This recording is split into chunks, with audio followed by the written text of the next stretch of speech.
with Arborist. It's so detailed, so feeling of overwhelmed. Where do I make my cuts? Okay, I wanted to show you guys this tree as I was cutting. So this is the tree in question.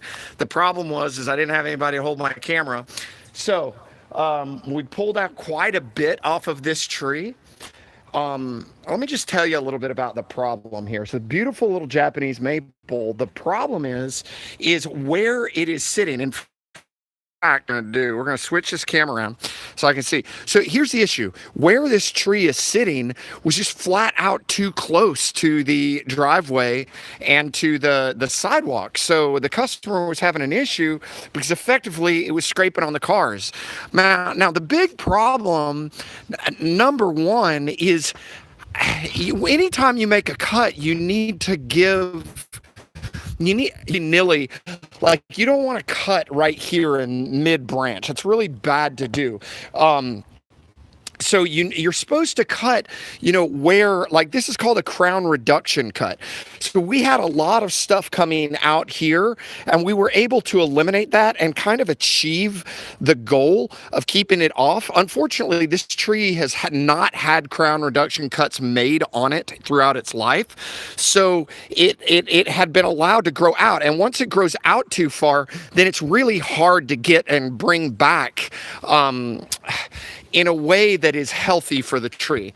All told, you can see some of these cuts. We had, like, here's one right here. This one was coming through, and you had effectively crossing and interfering. You don't want crossing and interfering.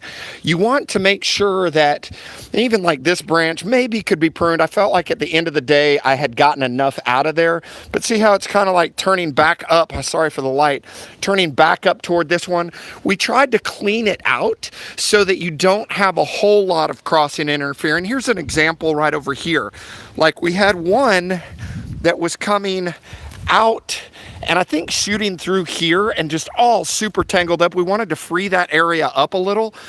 Ultimately now, and this was a huge cut here, and I hated to do it, but the problem was it was coming completely out into this space, and it left me no good places where I could, like, make a cut because there was no good branches. Remember, anytime you make a crown reduction cut, and like this is actually, okay, so guys, this is the problem. In this example where you have a hard line, the problem is, I'm going to switch this around. Here's the problem is, the rule is anytime you make a crown reduction cut, you need to have the one that remains at least 50% or bigger of the one that you cut. This one doesn't follow that standard. This one's like 25% wide compared to this. So like a proper crown reduction cut, let me see if I can find one. This would be proper. So this is like, if you look at the width there, and make sure I get the light correct. In fact, I'm going to swing you back around here.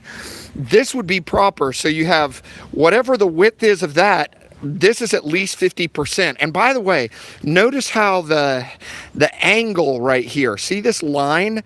When you make your cut, you want it to follow the line of that upper outside branch. That's the line that your cut needs to follow, and it needs to go right on the outside of the branch collar.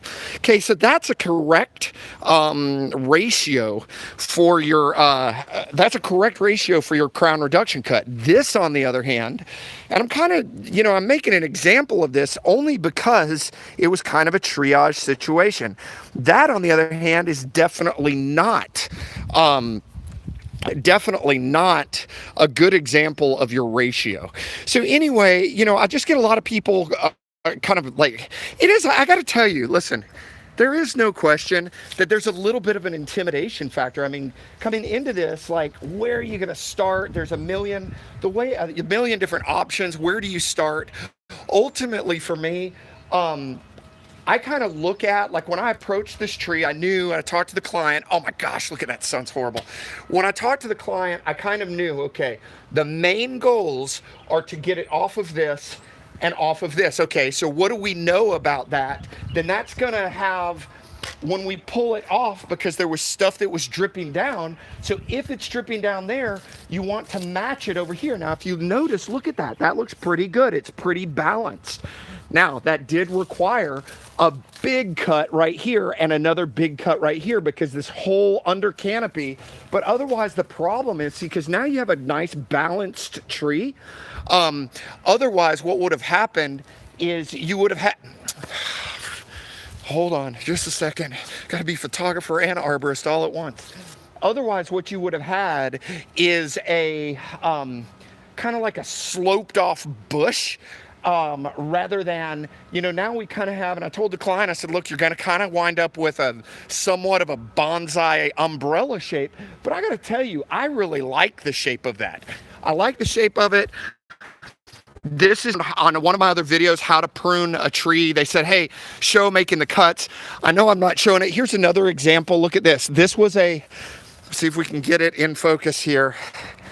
That's an example of a crown reduction cut. It came down and we didn't want it to be so low. So again, see how we followed the angle?